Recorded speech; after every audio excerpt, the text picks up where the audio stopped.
젊은 남녀가 함께 배를 탔답니다.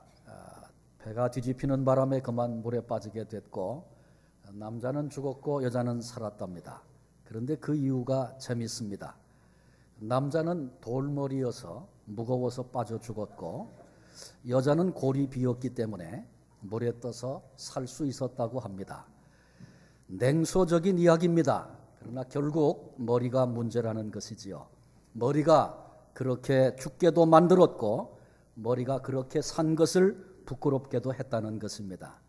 우리 인간은 이 땅을 살아가는 데 지식이 필요한 것 사실입니다. 그러나 모든 지식이 사람을 행복하게 하는 것은 아닙니다. 그러기에 참된 지식, 진정한 지식을 소유하는 것이 더욱 중요합니다. 지식의 홍수 시대라고 할 만큼 지식이 넘쳐나고 있는 시대를 우리가 살고 있습니다. 그러나 이에 비례해서 문제는 더 많아져가는 것, 이것이 현실입니다. 사람이 범죄하는 것은 무지 때문이다, 이렇게 확신하던 한 교도관이 있었습니다. 그래서 자신이 감시하고 돌봐야 했던 죄수들 가운데 아주 무식한 죄수 한 사람을 골라서 아는 것이 힘이다, 날마다 그렇게 역설하며 문맹인 그에게 글을 가르쳐 결국 그를 깨치게 해주었습니다. 이 죄수가 만기가 돼서 출소되었답니다. 그런데 얼마 후에 다시 범죄하고 재범이 되어서 교도소로 돌아오게 되었습니다. 그 모습을 본 교도관이 기가 막혔습니다. 그래서 이 사람이 무슨 죄를 짓고 들어왔나 죄목을 확인해 보니까 문서 위조였답니다. 배운 지식이 오히려 그를 망친 것입니다. 하나님이 계획하신 일이 있었습니다. 그것은 죄로 말미암아 어찌할 수 없는 우리 인생을 구원하시려는 것이었습니다. 지금부터 2000년 전에 하나님께서 아들 독생자 메시아를 유대 땅 베들레헴에 보내셨습니다. 하나님이 인간의 몸을 입고 아기 예수로 찾아오신 것입니다. 이것은 신비 중의 신비입니다. 그런데 안타깝게도 모든 사람들이 이 신비를, 이 은총을 전혀 깨달아 알지 못했습니다. 그런데 바로 그때 동방으로부터 박사들이 찾아와서 아기 예수님을 경배한 사실을 본문이 증거해 주고 있습니다. 오늘 이 아침에 동방 박사들을 통해 우리에게 주시는 은혜 함께 나누려고 합니다. 첫째로 참된 지식을 소유한 동방 박사 함께 나눠보려고 합니다. 예수님께서 탄생하실 때 선민인 이스라엘 민족도 이 사실을 모르고 있는 영적인 무지 가운데 빠져 있었습니다. 그런데 어떻게 메데, 페르시아, 바벨론으로 추정되는 동방의 박사들이 이 사실을 알고 찾아왔을까? 본문 2절에 보니까 그의 별을 보고 그에게 경배하러 왔노라. 그들이 여기까지 와서 예수님을 경배할 수 있었던 것은 그의 별을 보고 왔다고 하는, 별 까닭에 여기까지 올 수 있었다는 설명이었습니다. 민수기 24장 17절에 보면 한 별이 야곱에게서 나오며, 이런 예언의 말씀이 있습니다. 그의 별을 보고 왔다. 민수기에 나오는 한 별, 야곱에게서 나오는 한 별, 어떻게 이 두 이야기를 연관점을 찾을 수 있을까? 동방의 박사들이 어떻게 예고된 성경의 예언을 알 수 있었을까? 예수님께서 탄생하시기 약 600년 전 바벨론의 느부갓네살 왕이 다스릴 때에 되어진 이야기입니다. 많은 유대인들이 포로로 바벨론에 끌려왔습니다.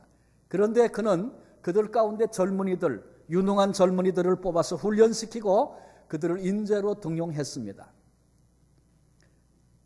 그 가운데 다니엘이라고 하는 사람이 있었습니다. 이 다니엘은 바벨론 메대를 거쳐서 총리가 되었던 사람이고 여러 총리 가운데 으뜸이었던 사람이었습니다. 그래서 그는 그 시대와 많은 사람들에게 큰 영향을 끼쳤습니다. 한 번은 바벨론의 느부갓네살 왕이 꿈을 꾸었습니다. 꿈의 내용은 생각이 나지 않지만 도대체 이게 너무나 중요한 것 같은데 뭔지를 몰라서 번민하다가 여러 술사들과 지혜자들을 모아서 내가 무슨 꿈을 꾸었는지 맞추고 그리고 그 꿈을 해석해내라. 그러지 않으면 다 죽이겠다. 이렇게 나왔습니다. 그래서 결국은 모든 사람이 죽임을 당할 수밖에 없는 그런 위기를 만났는데 이 소식을 들은 다니엘이 내게 시간을 주셔서 꿈과 그 해석은 여호와께 있습니다. 그래서 하나님 앞에 기도하고 하나님이 그 꿈의 내용을 보여주셔서 왕 앞에 꿈의 내용을 설명하고 해석했던 그런 사건이 있었습니다. 또 한 번은 벨사살 왕이 큰 잔치를 배설했을 때 갑자기 손가락이 나타나 벽에 글씨를 썼습니다. 메네메네 데겔 우바르신. 근데 그 뜻의 의미가 무엇인지 몰라서 두려워 떨고 있을 때 그때도 다니엘이 그 글이 무슨 의미인지를 해석해 주었습니다. 다니엘은 이렇게 어려운 순간마다 하나님께 지혜를 받아서 역사 속에 중요한 역할들을 감당했고, 그래서 다니엘은 박사들의 어른이라고 하는 그런 칭함을 받기도 했습니다. 하나님께서 다윗에게 뛰어난 영감을 주셔서 하나님이 이끌어 가시는 그 역사의 흐름을 이해하게도 하셨고, 그로 다니엘서를 기록하게도 하시며 예수 그리스도가 다시 오실 역사의 종말에 대한 것도 예언케 하셨습니다. 박사들의 어른이었던 다니엘, 그가 다른 박사들에게 큰 영향을 끼쳤다는 것은 자연스러운 일입니다. 다니엘을 통해서 하나님의 말씀이 박사들에게 대를 이어 전달이 되었고, 오늘 본문에 나타난 동방 박사들에게까지 이야기가 전해졌다. 이렇게 생각해 보면 거기에는 하나님의 크고 놀라운 섭리가 있었다 생각이 됩니다.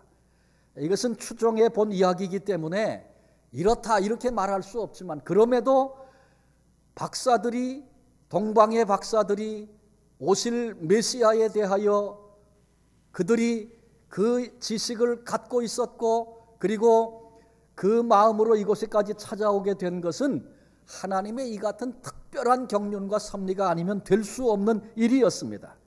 이 사람들, 동방 박사들은 유대인이 아니었습니다.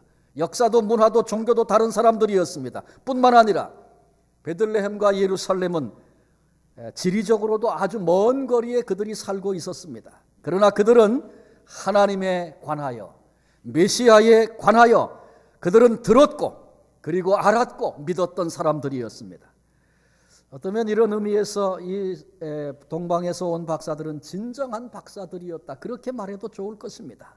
그렇습니다. 세상의 어떤 지식보다 하나님에 관한 지식, 메시아 예수 그리스도에 대한 지식, 구원에 대한 지식, 얼마나 중요한지 모릅니다. 이것은 영혼을 결정하는 소중한 인생의 참 지식이 되는 것입니다. 오늘 동방 박사들의 그 아름다운 이야기는 그들이 참된 지식을 소유한 것으로부터 시작이 되었다. 본문에서 그렇게 발견할 수 있습니다. 참된 지식을 소유하는 것, 그러므로 이것은 놀라운 축복이 아닐 수 없습니다. 두 번째로 메시아를 찾아온 동방 박사들을 생각해 보려고 합니다. 동방 박사들이 별을 보고 깜짝 놀래고 그냥 살던 그곳에 그대로 머물러 있을 수도 있었습니다. 그러나 그들은 별을 통해서 하나의 메시지를 받았을 뿐만 아니라 그것을 행동으로 옮겨 마침내 베들레헴에 찾아와 아기 예수께 경배하게 된 것입니다. 십자가가 주는 메시지가 있죠. 그것은 무엇입니까? 예수 그리스도의 사랑, 예수 그리스도의 희생입니다.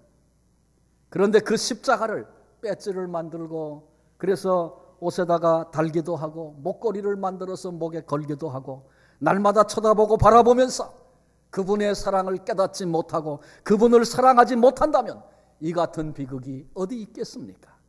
성찬을 거행하면서 찢으신 주님의 몸, 주님의 피 먹고 마신다고 하면서